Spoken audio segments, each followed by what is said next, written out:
Très sensuel. Des histoires extra de l'ordinaire, des héros du quotidien, des histoires marquantes de ces femmes et de ces hommes toujours aussi engagés au service des patients pour des soins de qualité, innovants et humains. Être essentiel, une série de podcasts produite par Elsan.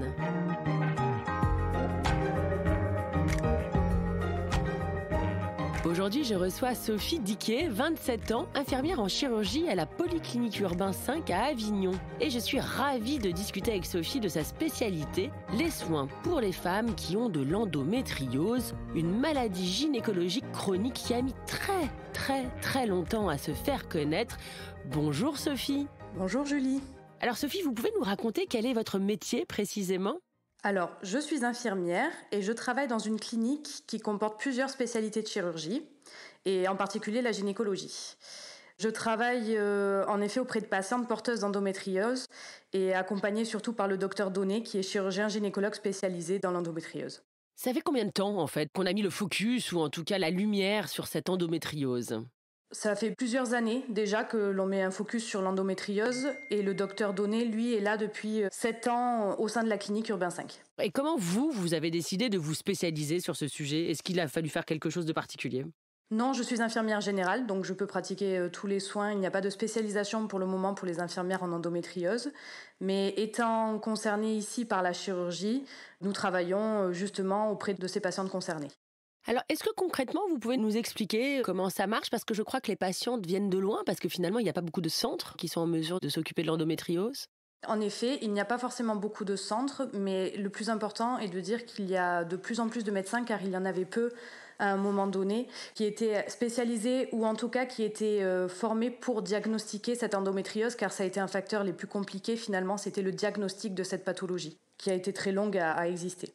Et donc vous, comment ça marche quand les femmes arrivent à la polyclinique ? Comment ça marche ? Alors, quand les femmes arrivent à la polyclinique, elles ont eu le diagnostic qui a été posé par le docteur lors d'un rendez-vous et qui a décidé, après consultation, de les opérer justement pour réduire cette endométriose, soit carrément la faire disparaître. Et donc elles viennent ici se faire opérer, sachant que pour la plupart d'entre elles, cela fait de nombreuses années qu'elles sont porteuses de cette endométriose et qu'elles souffrent d'ailleurs depuis de nombreuses années.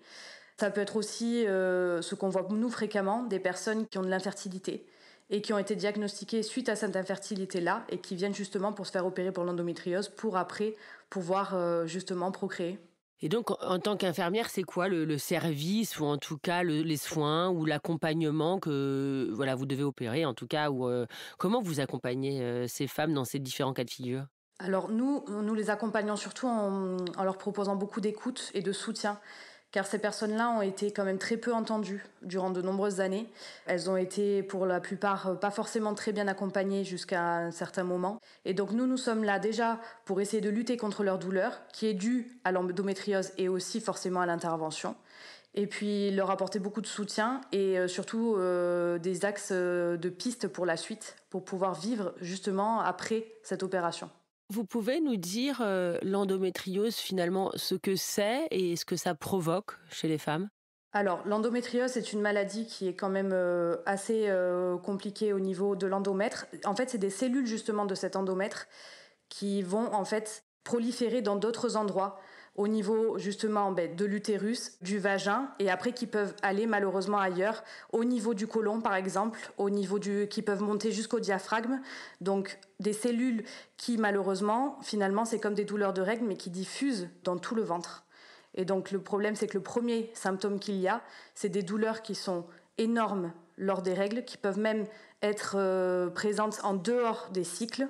Nous avons la cause d'infertilité, qui est un des symptômes de l'endométriose, pas chez toutes les femmes, mais en tout cas qui se retrouve, qui d'ailleurs aujourd'hui a été prouvé que c'était la première cause d'infertilité en France. Et donc des grosses douleurs, des gros saignements, voilà. Et donc qui peuvent être handicapants dans la vie de tous les jours.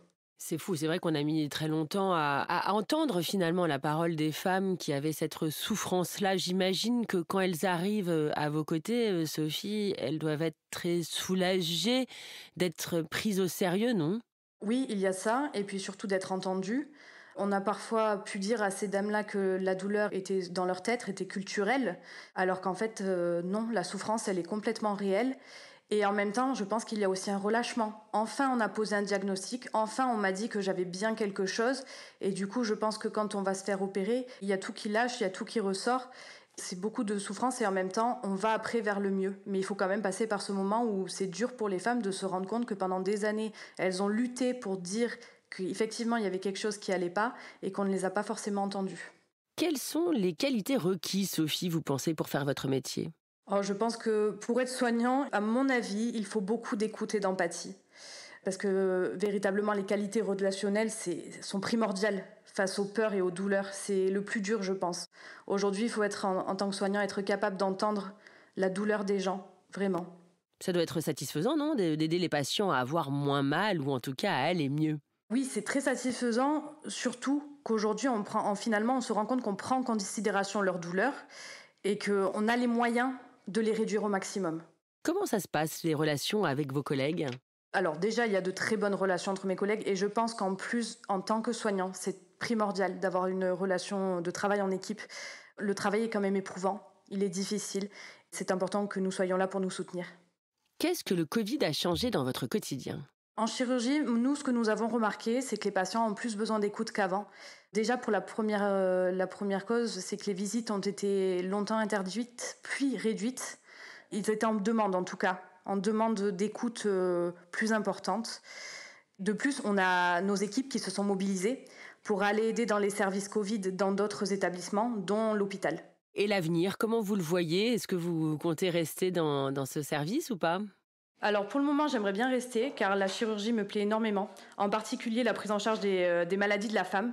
Ce secteur, j'ai envie de continuer pour me performer encore et apprendre encore plus car les avancées finalement sont permanentes. Je vous ai pas demandé, est-ce que vous étiez touchée par l'endométriose ? Est-ce que c'est pour ça que vous vous êtes lancée dans ce service ou pas du tout ?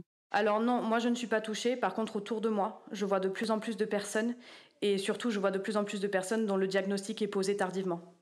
Et c'est ça que je me demandais, est-ce que d'être infirmière, c'était un rêve d'enfant ou pas ? Qu'est-ce qui vous a motivé à faire ce choix de métier ? Je pense que prendre soin des autres a toujours fait partie de mes objectifs pour le travail. Pas forcément tout de suite enfant en voulant être infirmière, mais c'est venu naturellement par la suite. Et au départ, je voulais m'orienter en pédiatrie, mais finalement, je suis arrivée en chirurgie. Et finalement, les pathologies de la femme, je pense que c'est devenu ma priorité. Et travailler dans un hôpital privé, c'était un choix ? Alors, ça a été un choix dans le sens où ça m'a permis d'accéder à un service précis rapidement, déjà. Et ce que j'apprécie énormément dans cet établissement, c'est que je peux traiter plusieurs spécialités différentes. Voilà, il y a plusieurs possibilités. Exactement. Est-ce qu'il y a un petit mot de conclusion, quelque chose que vous aimeriez ajouter ? Aujourd'hui, je peux dire que le métier d'infirmier est très difficile, mais en même temps, il est passionnant. Pour conclure, moi, j'aimerais être actrice et j'aime le fait d'être actrice dans l'amélioration de la considération des pathologies de la femme. Je crois qu'aujourd'hui, ça, c'est vraiment le plus important pour moi. Merci beaucoup, c'est des très jolis mots. Une dernière chose, si vous deviez parler à une jeune personne qui hésiterait à faire votre métier, que lui diriez-vous pour la convaincre ?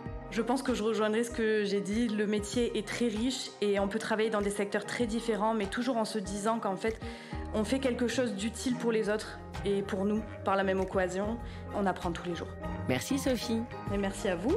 Et à bientôt pour un nouvel épisode d'Être Essentiel qui, vous l'avez compris, raconte des histoires extraordinaires où l'humain est au service de l'humain. Un podcast à retrouver sur toutes les plateformes audio.